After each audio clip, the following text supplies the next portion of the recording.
కథా స్రవంతి. నేను వీడని నీడను నేను. కథ రచన మరియు నిర్వహణ సహకారం శ్రీ ములగాడ సురేష్ కుమార్. వినిపించిన వారు శ్రీమతి ములగాడ పద్మరత్న లక్ష్మీ శేషప్రభ. సాంకేతిక సహకారం శ్రీ పప్పు వరుణ్. విపరీతమైన హోరుగాలి, అంతకంటే బలంగా పడుతున్న జోరువాన, ఎటువంటి హెచ్చరికలు లేకుండా అమాంతంగా విరుచుకుపడి మన్ను మిన్ను ఏకం చేసేస్తున్నాయి. చురకత్తుల్లాంటి చినుకులు భూమి గుండెల్ని చీలుస్తున్నాయి. వాగులు వంకలు ఏకమైపోతున్నాయి. నదులు కట్టలు తెంచుకుని పరవళ్లు తొక్కుతూ నేలను ముంచేస్తున్నాయి. ఊళ్లకు ఊళ్లే కొట్టుకుపోతున్నాయి. పెద్ద పెద్ద చెట్లు సైతం ప్రవాహంలో పడి బల్లకట్లలాగా తేలుతూ పోతున్నాయి. చిమ్మ చీకట్లో అకస్మాత్తుగా ముంచుకొచ్చిన వరదలో తను కూడా కొట్టుకుపోతోంది. వెల్లువెత్తిన వరద నీటిలో గమ్యం తెలియని ప్రస్థానం. అంతా అగమ్య గోచరం. కట్టెలా ఈ శరీరం నీళ్లలో మునుగుతూ తేలుతూ విపరీతమైన వేగంతో అలా కొట్టుకుపోతుంది. ఉన్నట్టుండి ఎవరో లాగి ఆపినట్లు తను ఆగిపోయింది. తన చుట్టూ నీళ్లు మహాప్రవాహంలా పొంగిపొర్లుతూనే ఉన్నాయి. చెట్టు చేమ వస్తువులు మనుషులు ఆ ఉధృతిలో హాహాకారాలు చేస్తూ ప్రాణాల కొరకు తపిస్తూ కొట్టుకుపోతూనే ఉన్నారు. తను మాత్రం నిశ్చలంగా తేలుతూ ఉంది. చీరకొంగు దేనికో తగులుకుని తనను ఆపుతోంది. కళ్ళు చీకటికి అలవాటు పడి ఇప్పుడు కొద్దిగా కనబడుతోంది. కొండ చివర లోయలోకి జారిపోయే నన్ను అంచున ఉన్న గడ్డిపరక కొంగు పట్టుకొని ఆపుతోంది. అంతటి ఉద్ధృతిని లేశమాత్రం లెక్క చేయకుండా నిబ్బరంగా నిటారుగా నిలబడి పచ్చగా నవ్వుతూ నీకు నేనున్నానని చీరకొంగుని ఒడిసిపెట్టుకుని గట్టిగా చెబుతోంది. చటుక్కున కళ్ళు తెరిచాను. చీకటి గదిలో ఏమీ కనిపించటం లేదు. అలికిడికి పక్కనే పడుకున్న అమ్మ కదిలింది. ఏమ్మా, ఏమన్నా కావాలా అని అడిగింది. గుండె పొరల్లోంచి ఏడుపు తన్నుకొచ్చింది. ఏడ్చి ఏడ్చి వాచిన కళ్ళను మళ్లీ కన్నీళ్లు ముంచాయి. జీవితాన్ని ఇవ్వమ్మా అని అడుగుదామనుకున్న మాట కడుపులోనే కుళ్ళిపోయింది. ఇప్పుడు కదిలితే ఇంట్లో అంతా లేస్తారు, ఇబ్బంది పడతారు. ఏం లేదమ్మా అన్నట్లుగా అమ్మ భుజం తట్టి చెప్పాను. గదిలో చాలా చీకటిగా ఉంది. ఉన్న 2 రూముల్లో హాల్లో మగవాళ్ళు, గదిలో నాతో పాటు ఆడవాళ్లు సర్దుకుని ఆదమరిచి నిద్రపోతున్నారు. హాల్లోంచి మినుకు మినుకుమంటూ దీపం వెలుతురు సన్నగా పడుతుంది. ఆ దీపం ప్రకాష్ ఫోటో ముందు పెట్టింది కదూ. వసంతపు వెలుగులతో నా జీవితాన్ని వెలిగించిన నా దేవుడు ప్రకాష్ అంతలోకే అంతర్ధానమయ్యాడా? అమ్మ, నాన్న, అక్క, బావ, అత్తయ్య గారు, మామయ్య గారు, పిన్ని, బాబాయ్ వీళ్ళందరూ ఎందుకొచ్చారు? ప్రకాష్ మరి రాడని 2 రోజులుగా ఎందుకలా శోకాలు పెడుతున్నారు? పిచ్చివాళ్లారా, అలా చూడండి, ప్రకాష్ వస్తున్నాడు. పూలు తేవడానికి కదా వెళ్ళింది, మార్కెట్ దాకా వెళ్ళి రావాలి కదా. కొంచెం లేట్ అయినట్లుందంతే. చేసేది మార్కెటింగ్ ఉద్యోగం. అట్నుంచుటే ఆఫీస్ పని తగిలి వెళ్ళి వస్తాడు. అదిగో వస్తున్నాడు ప్రకాష్. దూరం నుండే నన్ను గట్టిగా పిలుస్తూ వస్తున్నాడు. దిగ్గున లేచి కూర్చున్నాను. ఒళ్ళంతా చెమటలు పట్టేసి ఉంది. ఫ్యాను చప్పుడే గాని గాలి విసరడం లేదు. అటు తిరిగి పడుకున్న అమ్మకి నిద్రాభంగం కలగకుండా మంచం దిగి హాలు గుమ్మం దగ్గరికి మెల్లగా నడిచాను. గుమ్మానికి అడ్డంగా మంచం వేసుకుని నాన్న నిద్రపోతున్నాడు. అర్ధరాత్రి నేను ఏదైనా అఘాయిత్యం చేయడానికి వెళ్ళిపోతానేమో అని నాన్న భయం. బయట బలంగా గాలి వీస్తోంది. మూసిన తలుపుల సందుల్లోంచి తనని లోపలికి రానివ్వమని తెగ బ్రతిమిలాడుతోంది. ప్రకాష్ ఫోటో ముందు పెట్టిన దీపం మాత్రం నిబ్బరంగా వెలుగుతూనే ఉంది. దీపం వెనుకున్న ప్రకాష్ ఫోటోలోకి చూశాను. కళ్ళతోనే పలకరించాడు. నేను నవ్వాను. కళ్ళెందుకు అలా వాచిపోయాయి అని అడిగాడు. నువ్వు రాలేదని ఏడ్చాను. ప్రకాష్ కళ్ళల్లో నీళ్లు. నీ దగ్గరికి రాలేకపోతున్నాను. అతని గొంతు వణికింది. నేనే నీ దగ్గరికి వస్తాను ప్రకాష్. ఎలా వస్తావు? ఇలా అడుగు ముందుకు వేశాను. మోకాలు బలంగా నాన్న మంచం కోడికి తగిలింది. త్రుళ్ళి పడబోయి తగిలిన చోట భగ్గుమంది. అదురుకి నాన్న లేచాడు. అమ్మా దీప్తి, ఏమైందమ్మా అంటున్న నాన్న మాటలకు అందరూ లేచారు. లైట్లు వెలిగాయి. అయ్యో నా తల్లో, మమ్మల్ని వదిలి వెళ్ళిపోదామనుకున్నావటే. పోయిన మహారాజు ఎలానో పోయాడు, ఇక నువ్వెందుకు అనుకున్నావా తల్లి? ప్రకాష్ తరపు బంధువులలో ఓ ముసలావిడ రాగం ఎత్తుకుంది. నువ్వుండు పెద్దమ్మా, బిడ్డ కుమిలి చస్తుంటే ఏమిటి ఆ మాటలు? అమ్మ ఆవిడ్ని ఓ కసురు కసిరి రామ్మ పడుకుందు గాని అంటూ మంచం దగ్గరికి నడిపించుకుని వెళ్ళి నా పక్కనే పడుకుని నన్ను దగ్గరగా పొదుముకుంది. ఒక్కొక్కటిగా ఇంట్లో లైట్లు ఆరిపోయాయి. చీకటి దుప్పటిలా కమ్ముకుంది. కళ్ళు మూసుకున్నాను. అమ్మ స్పర్శ వెచ్చగా లేదు, మీద వేసిన చేయి చల్లగానే ఉంది. నా బోసి చేయిని అమ్మ చేతి గాజులపైన వేశాను. చేతి నిండా గాజులు, మట్టి గాజులు, ఎప్పుడూ ఎర్రవే వేస్తుంది. వాటికి అటొకటి ఇటొకటి బంగారు గాజులు. చామన ఛాయ చేతికి అదో అందం ఈ గాజులు. నా చేయి పైన వేసేసరికి అమ్మ నా చుట్టూ వేసిన తన చేతిని ఇంకా బాగా చుట్టి నన్ను ఇంకొంచెం దగ్గరకు హత్తుకుంది. ఇప్పుడు కాస్త వెచ్చగా తగులుతోంది అమ్మ శరీరం. ఊహ తెలిసినప్పటి నుంచి నాకు అమ్మ దగ్గర పడుకున్న గుర్తులేదు. చిన్నప్పుడంతా నాన్న దగ్గరే. ఆఫీసు నుండి ఇంటికి ఎంత సాయంత్రం వచ్చినా ముందు నన్ను చంకనేసుకోవాల్సిందే. పెట్టింది తినలేదనో, హోంవర్క్ చేయలేదనో తిట్టిన అమ్మ మీద, ఆట బొమ్మలు ఇవ్వని అక్క మీద చెప్పగలిగినన్ని చాడీలు చెప్పి గాని వదిలిపెట్టేదాన్ని కాదు. ఇక అన్నం తిన్న తర్వాత మళ్ళీ గబగబా నాన్న చక్క ఎక్కేసేదాన్ని. భుజం మీద తల పెట్టుకుని ఊ అంటూ నాన్న నా వీపు తడుతూ తీసే రాగం జోలలో నిద్రపోయేదాన్ని. నేను కొద్దిగా పెరుగుతున్న దశలో నిద్రపోయాననికి తను కుర్చీలో కూర్చోబోతుంటే ఏడ్చి గోలపెట్టి మళ్ళీ నిలబెట్టేసేదాన్ని. హాల్లోంచి వినబడుతున్న గుర్రు నాన్నదే. ఇప్పుడు ఆరోగ్యం మెత్తబడింది. మరో 3 ఏళ్లలో రిటైర్ అవ్వబోతున్నా ఇంకా తీరని బాధ్యతల భారం ఆయన భుజాలను కృంగదీసింది. పెళ్లికి ఎదిగిన చెల్లెలికి సంబంధాలు చూస్తున్నారు. ఒకటి దాదాపు కుదిరిపోయినట్టే అన్నారు. కట్న కానుకల విషయంలో హెచ్చు తగ్గులకి తన వంతు సాయం అడిగారు ప్రకాష్ని. చేద్దామన్నాడు తను. ఇందాక సాయంత్రం నాన్న ప్రకాష్ ఆఫీసు నుండి నన్ను చూడ్డానికి ఎవరో వస్తే ఆ వచ్చిన వారిని అడుగుతుండగా వినిపించింది ఎంతొస్తుందని. విన్నావా ప్రకాష్, ఏదో తెలుగు సామెత ఉంది కదూ, ఎంకి పెళ్లి సుబ్బు చావుకు వచ్చిందని. కానీ ఇక్కడ అది రివర్స్ అయింది. నీ చావు నా చెల్లెలి పెళ్లికి పనికొచ్చే డబ్బు ఇస్తుందా? ఎందుకు నవ్వుతున్నావు ప్రకాష్? సామెత విని నవ్వు వచ్చిందా? ప్రకాష్ నవ్వుతుంటే అడిగాను. లేదు ప్రియా, నవ్వలేదు, ఆలోచిస్తున్నాను. 4 ఏళ్ల మన సంసార జీవితంలో నేను నీకు ఏం మిగిల్చిపోయానా అని ఆలోచిస్తున్నాను. ఇంకా ఏమి ఇవ్వాలి ప్రకాష్? నవ్వించావు, నవ్వగలిగే బ్రతుకునిచ్చావు, నేనంటే నాకు ఇష్టం కలిగేలా ప్రవర్తించావు, సంతోషపు సముద్రాన్నిచ్చావు ప్రకాష్. కానీ రేపటి కోసం ఏమీ ఇవ్వలేకపోయాను ప్రియా. సంతోషం గతం కాకుండా నిలిచి ఉండేలాంటి రేపుని నీకోసం ఇవ్వలేకపోయాను. ప్రకాష్ ఏడుస్తున్నాడు. అయ్యో ప్రకాష్, ఏడుస్తున్నావా? ఎందుకు? వద్దు వద్దు, నేను చూడలేను. 4 ఏళ్ల కాపురంలో మనకి పిల్లలు పుట్టలేదు.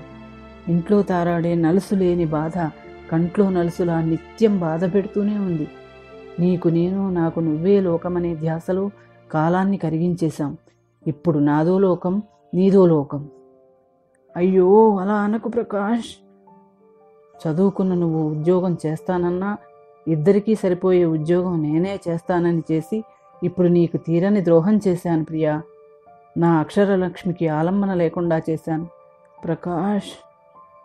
కంపెనీ వాళ్ళు నాకు రావాల్సినవన్నీ లెక్కగట్టి ఇస్తారు. పిఎఫ్, గ్రాట్యుటీ, ఈ నెల జీతం, బ్యాంక్ బ్యాలెన్సు అన్నీ కలిపి 18 లక్షల వరకు రావచ్చు. ఇన్సూరెన్స్ డబ్బు వచ్చి చేరితే మరో 10 లక్షలు రావచ్చు. మీ నాన్న చెల్లెలి పెళ్లికి 5 లక్షలు కావాలన్నాడు. నేను 3 వరకు సర్దుతానని చెప్పాను. ఇప్పుడు అన్నీ ఆయనే తీసేసుకుంటే నువ్వేం చేయగలవు? అలా మాట్లాడకు ప్రకాష్. మాట్లాడని, నిన్ను వాళ్లతో ఊరు తీసుకెళ్ళిపోతారు. అక్కడ ఆ కుగ్రామంలో ఒంటరి జీవితం. కాలం ఎలా గడుపుతావు దీప్తి? పోనీ ఓ పని చేస్తావా? ఏమిటది ప్రకాష్? తప్పకుండా చేస్తానని నాకు మాట ఇవ్వాలి, అప్పుడే చెప్తాను. నీ మాట ఎప్పుడు వినలేదు ప్రకాష్. నువ్వేది చెప్పినా చేస్తాను. ప్రియా, నువ్వు మళ్ళీ పెళ్లి చేసుకో. ప్రకాష్! దిగ్గున లేచి కూర్చున్నాను. నేను అరిచిన అరుపుకి అమ్మతో పాటు అందరూ లేచారు. మళ్ళీ లైట్లు వెలిగాయి. ఏమైందమ్మా? అయ్యో, పిల్ల చూడు ఎలా గజగజ వణికిపోతుందో. ఒళ్ళంతా కాలిపోతోంది. 3 రోజుల నుంచి నోట్లో ముద్ద దిగనీయలేదు. ఇలా అయితే ఏమైపోతావే తల్లి? ఈ గ్లూకోజ్ నీళ్లు తాగి పడుకోమ్మా, ఇందా అని కొంగుతూ నా కళ్ళు తుడిచి కొన్ని నీళ్లు నా గొంతులోకి వంచి మళ్ళీ పడుకోబెట్టారు. 4:30 అవుతోంది. ఇంకేం పడుకుంటారు? ఒక్కొక్కరూ లేచి చేయాల్సిన పనులు చూసుకోండి. ఇవాళ చిన్న రోజు, పంతులు పొద్దున్నే వచ్చేస్తాడు. ఎవరో అంటున్నారు. ఇంట్లో అలికిడి నెమ్మదిగా మొదలైంది. అమ్మ మాత్రం నన్ను హత్తుకుని పడుకుంది. నిద్రపోవట్లేదనుకుంటాను. ఆమె కంటి నుండి కారే నీరు నా తల తడుపుతుంటే కొంగుతో ఒత్తుకుంటుంది. ఎంతటి దుర్మార్గురాలిని నేను! చూశావా ప్రకాష్, నువ్వు నా నుండి దూరమయ్యావనే నిజాన్ని నిజంగా నిజమని ఒక పక్క నమ్మనంటూనే ఈ పాడు మనసు నీకెంత నమ్మక ద్రోహానికి తలపడిందో చూశావా? నేను మళ్ళీ పెళ్లి చేసుకోవాలా? అసంభవం. నేను చేసుకుంటానా? అసలెందుకు మళ్ళీ పెళ్లి చేసుకోవాలి? నా కోసం నువ్వు, నీ కోసం నేను అని అనుకున్నప్పుడు నువ్వు లేని నేనెందుకు? నాకు మళ్ళీ పెళ్ళెందుకు? అయినా నా పిచ్చి గాని నన్నెవడు చేసుకుంటాడు? నేనేమన్నా 20-25 సంవత్సరాల బాలాకుమారినా? ఇప్పుడు నాకు 36 ఏళ్ళు. నీకు మొన్నే కదా 40 వచ్చాయి. 40 ఏమిటి, 100 ఏళ్ళు నిండిపోయాయి కదా. నన్నెంత అన్యాయం చేశావు ప్రకాష్. నువ్వు అన్యాయమైపోయి మనిద్దరి బ్రతుకుల్ని నిరర్ధకం చేసేశావు. లేటు మ్యారేజ్ అయినా ఘాటు ప్రేమ అన్నావు. ప్రేమ సాగరమైన మన సంసారం ఎందుకిలా దుఃఖ సాగరమైంది? పోనీలే ప్రకాష్, నాకే బరువు బాధ్యతలు లేవు, భవబంధాలు లేవు. నీ వెంట 7 అడుగులు నడిచిన దానిని, నీకోసం 7 లోకాలను దాటి రాలేనా? తప్పక వస్తాను. ఆ వచ్చే డబ్బేదో చెల్లి పెళ్లికి పనికొస్తుంది. నీకోసం ఏడ్చిన ఈ కళ్ళన్నీ మరో 2 చుక్కలు నా కోసం కూడా రాల్చి ఊరుకుంటాయి. నాకు మాత్రం నువ్వే కావాలి, నీ తోడే కావాలి. వచ్చేస్తాను ప్రకాష్, వచ్చేస్తాను. ప్రకాష్, ప్రకాష్, నా ప్రకాష్. మనసు 1000 గొంతుకులతో ఘోష పెడుతోంది. నాలోంచి నేనే ఎక్కడికో వెళ్ళిపోతున్నాను. శేష ప్రశ్నకి సమాధానం దొరకడంతో గుండె తేలికయింది. చుర్రున మొహంపై వేడి తగిలేసరికి కళ్ళు తెరిచాను. కిటికీ కర్టెన్ గాలికి పక్కకి జరిగి సూర్యకిరణం సూటిగా వచ్చి బుగ్గ మీద చురుక్కుమనిపించింది. హాల్లోంచి గట్టిగట్టిగా మాటలు వినిపిస్తున్నాయి. అందరూ అక్కడే ఉన్నట్లున్నారు. ఏదో కొత్త గొంతుక. నన్ను లేచి చూడమని మనసు చెప్పిన మాట విని హాలు వైపు 2 అడుగులు వేసి అక్కడికి వెళ్ళాను. రామ్మా రా, మన ప్రకాష్ ఆఫీస్ మేనేజర్ గారు వచ్చారు. నీతో ఏదో మాట్లాడాలట. నాన్న పరిచయం చేశారు. నమస్తే అమ్మా, మీతో కొంచెం మాట్లాడాలి. ఆయన వయసు దగ్గర 50 ఉండొచ్చు. ప్రక్కనే ఆయన భార్య అనుకుంటాను. ఆమె చేతిలో 3 ఏళ్ల వయస్సున్న చిన్ని బిడ్డడు. పాలు కారుతూ భలే ముద్దుగా ఉన్నాడు. ఆమె చేతిలోంచి కిందికి దూకి ఏదో చేసేయాలని తెగ హడావిడి పడిపోతున్నాడు. వాణ్ణి ఆపలేక ఆమె తెగ అవస్థపడుతోంది. నేను నెమ్మదిగా నాన్న ప్రక్కన కూర్చున్నాను. మేము మీతోనే కొంచెం పర్సనల్గా మాట్లాడాలి. ఆయన పర్సనల్గా అన్న పదాన్ని నొక్కి చెప్పారు. అందరూ మనవాళ్లేనండి, పర్లేదు చెప్పండి. ఉన్నవి 2 రూములే కదా, అందరం ఎక్కడికి పోతాం? నాన్న గొంతులో అసహనం ధ్వనించింది. మాతో 2 నిమిషాలు మేడపైకి వస్తారా అమ్మా? ఆయన మాటలో అభ్యర్థన కన్నా ఆర్డరే వినిపించింది. నేను లేచి నిలబడ్డాను. వాళ్ళు ముందు మెట్లెక్కి పైకి వెళ్ళిపోయారు. నేను వాళ్ళని అనుసరించాను. చెప్పండి సార్. ఆయన్ని సార్ అనాలనిపించింది. నా పేరు రావు, నా భార్య సరస్వతి. నమస్తే మేడం. నేను పెట్టిన నమస్కారానికి ప్రతిగా ఆమె వచ్చి నా 2 చేతులు పట్టుకుంది. బుడతడు ఆమె చేతుల్లోంచి కిందికి జారి బుడిబుడి అడుగులతో మేడ కలతెరగడం మొదలుపెట్టాడు. ఇలా జరగడం చాలా బాధగా ఉందమ్మా. ఆయన గొంతులో మార్దవానికి తడారిపోయిన కళ్ళు మళ్లీ వర్షపాతమైనవి. నాకు దగ్గరగా ఉన్న వాళ్ళ ఆవిడ చేతుల్లో ముఖం దాచుకున్నాను. ప్రకాష్ ఎంతో మంచివాడు. నాకు బాగా దగ్గరగా ఉండేవాడు. నాకు వెక్కిళ్ళు ఎక్కువయ్యాయి. మీరు కొంచెం ధైర్యంగా ఉండాలమ్మా. ప్రకాష్ మీ గురించి ఎంతో గొప్పగా అంటూ ఉండేవాడు. నేను తేరుకుని కళ్ళు తెరుచుకుని నిబ్బరం తెచ్చుకునేదాకా మరో మాట మాట్లాడకుండా ఉండిపోయారాయన. నేను లేచి కళ్ళెత్తి ఆయన వైపు చూశాను.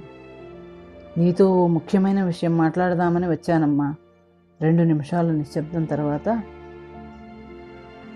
ఈ బాబు ప్రకాష్ దత్తతకు తీసుకున్న పిల్లవాడమ్మా. ఆయన చెప్పిన మాటకి మొద్దుబారిపోయిన నా మెదడు కోలుకునేందుకు మళ్ళీ 2 నిమిషాలు ఆగారాయన. దాదాపు 10 రోజుల క్రితం అనుకుంటా ప్రకాష్ ఈ బాబుని మా దగ్గరకు తెచ్చాడు. పిల్లలు లేకపోవడానికి తనలోనే ఏదో లోపం ఉందన్నాడు.